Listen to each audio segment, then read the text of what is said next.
what is going on, and welcome back to What Shall We Do Next. I'm Mike, your host, and I hope you guys are having the best day ever. Before I get started, guys, if you are new here, please subscribe if you haven't already done that. We're on the road to 81,000 subscribers, and I would love you to join me on this journey. So hit subscribe and join the fam. And also, guys, go follow me on all my social media. Links are in the description. I have Facebook, Twitter, Instagram, and even Snapchat, so go follow me on all of those. And as you guys know, I recently started a Facebook account, so you can add me on Facebook, and we can be Facebook friends, so go do that. Link is in the description. And finally, be sure to turn on the notification bell right next to the subscribe button. That way you get notified every time I upload a video. Thank you. But once again, I am coming back at you guys with another creepy video, and today we are talking about another scary story. Now, if you guys watched my previous video, I talked about how I really like those stories that it's like a dark story about a big company. And I've done 2 of those so far. One was Hello Kitty, and the other one was this Japanese candy company. So today I found another story that is similar to that, but it's not necessarily about the company. It's just involving a company. I thought it'd be pretty cool to tell you guys. But this scary story is called, plain and simple, Mickey D Dogs. No, it's not really called that. It's called McDonald's. So the story of McDonald's is a disturbing story about a man who becomes strangely obsessed with the fast food restaurant. This man likes to take his family there until he starts doing it daily, multiple times daily. And if the family becomes sick of it to the point where they're like, "Dad, we don't want to eat here anymore," and the father becomes extremely offended and decides to take matters into his own hands. But enough of the jibber jabber, let's get right over to the story. McDonald's. My dad was obsessed with McDonald's. He couldn't live without it. He wouldn't eat at just any fast food restaurant. No Burger King, no Wendy's. It had to be McDonald's. It got to the point where he would have to eat something from McDonald's at least once a day. Sometimes, for breakfast, he would run out and get a sausage and egg McMuffin. For lunch, he would grab a McChicken sandwich or a bacon double cheeseburger. His favorite meal was a Big Mac and fries. He enjoyed the food, but the rest of the family quickly got tired of it. After a while, my mother, my sister, and myself couldn't put up with it anymore. We couldn't bear to look at another Chicken McNugget. Gradually, we started trying to avoid eating at McDonald's with him. When he realized what we were doing, it really irritated him. He acted like we had somehow betrayed him by not liking McDonald's. "What's wrong?" he demanded one day. "Why won't you come to McDonald's? Is it because you don't want to eat with me?" My mom looked at the floor, and my sister pretended she hadn't heard him. It's not that, Dad," I explained awkwardly. "It's just that we don't want to eat at McDonald's anymore." He stared at us for a few moments, then shook his head sadly and left.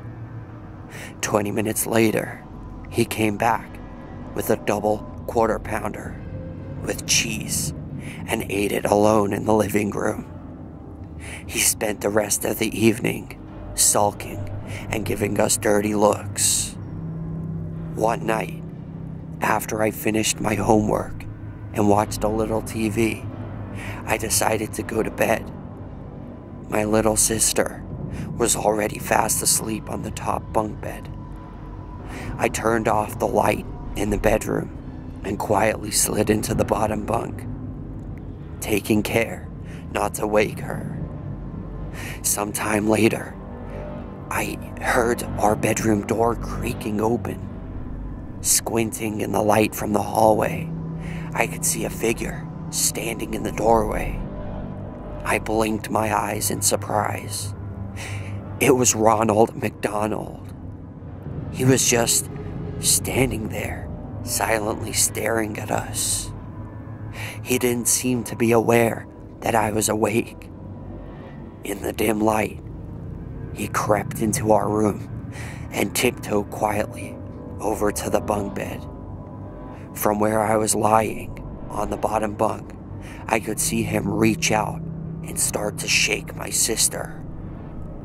"I'm loving it," he shouted. "Ha ha ha ha ha. I'm loving it. I'm loving it. Ha ha ha ha ha." I heard my sister's piercing scream as the bed began shaking violently. All of a sudden, something fell off the top bunk and hit the desk below, knocking it over and scattering pens and notebooks all over the floor. From the doorway, I heard my mom's voice cry out in alarm. "What the hell are you doing?" Ronald McDonald rushed over and turned on the light. At that moment, I realized that it was just my dad dressed up in a Ronald McDonald costume. I rubbed my eyes and looked around. Underneath the overturned desk, I saw part of my sister's pink pajamas peeping out. There was a pool of blood forming around it. My mother began screaming hysterically, and my father just stood there in shock. The ambulance came a few minutes later, and the paramedics rushed in. They looked at my dad in astonishment, and my dad, in his excitement, punched one of them in the face. It was absolute chaos. My mom kept shouting, "No, no, you stay at home." But my dad pushed her out of the way and scrambled into the back of the ambulance with my sister. Our neighbors were standing in their gardens in their pajamas watching us dumbfounded. There wasn't much they could do for my sister in the hospital. She had injured her spine and her brain in her fall. When the doctors eventually let her come home, she just lay on the bed, her eyes open wide, her teeth clench and unclenching, and her arms and legs waving uncontrollably. Before the accident, my sister had been so sweet and pretty, but now she was completely changed. She couldn't speak. All she could do was groan.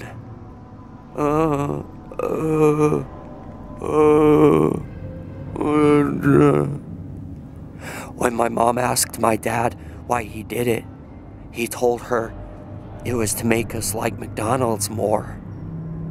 My mom cried. I said nothing, and my dad just kept munching on his Big Mac.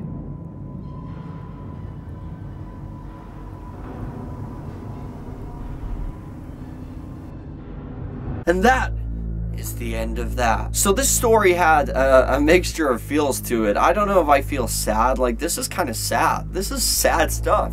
The sister just... But it's also very, not scary, but creepy, like disturbing. Like what the dad became over this obsession with McDonald's. That's disturbing. It's almost like spiritual. I would swear that something was possessing him. This wasn't normal behavior. Something was possessing him. I would go as far as saying that this is possession. Something has control over his body. I also think it's really sad, like what happened to the sister. It was very unnecessary. And the fact that, like, after it was all said and done, the dad still, at the very end of the story, showed no remorse. Like, he was just happy sitting there eating his Big Mac. Like, what the heck? The other thing, I don't know if I'm messed up in the head or what, but I found that kind of funny. Like, I don't know, the dad coming in as, like, Ronald McDonald, I thought that was a little funny. A little bit. But mostly it was, you know, disturbing. I don't know if this is a true story or not. I've never heard anything like this before in my life. I hope it's not a true story, and I hope it never becomes a true story. I don't know. I've got a feeling this guy's life is over for what he did. Not only has he, like, completely messed up one of his kids, but I'm pretty sure he's gonna lose his wife and the other kid too. But my question to all of you for question of the day is, what do you think happened to the dad? Like, okay, yeah, there is people out there who, you know, who eat McDonald's every day, but not to the extent like the dad was literally willing to hurt his kids. And then when he disabled the kid for life, he literally disabled her, brain damaged her, he showed no remorse whatsoever. Like, so to me, that just doesn't sound normal. That does not sound normal. But my question to all of you is, what do you think happened to the dad? Like, what do you think happened to his health? Why do you think he went this way? Let me know in the comment section. That is question of the day. But thank you all so much for watching. I hope you enjoyed this video. If you did, please slap a like on it. Let's see if we can go for 46 billion likes on this video. I would really appreciate that. And if you guys didn't see my previous video, I suggest you guys check it out. It was very similar to this, except it was about a Japanese candy company and the dark truth behind its founding. And it's pretty messed up. I don't think it's true. I don't really know, but I don't think it's true. But if you guys didn't see that, wait till the end screen, whatever you want to call it, the outro comes on, and you can click it right about here, and it will take you straight over to that. But remember, the most important thing of all, guys, chase your dreams. I love you all. Don't let anybody bring you down, and I'll see you guys back here tomorrow for another video. Peace out.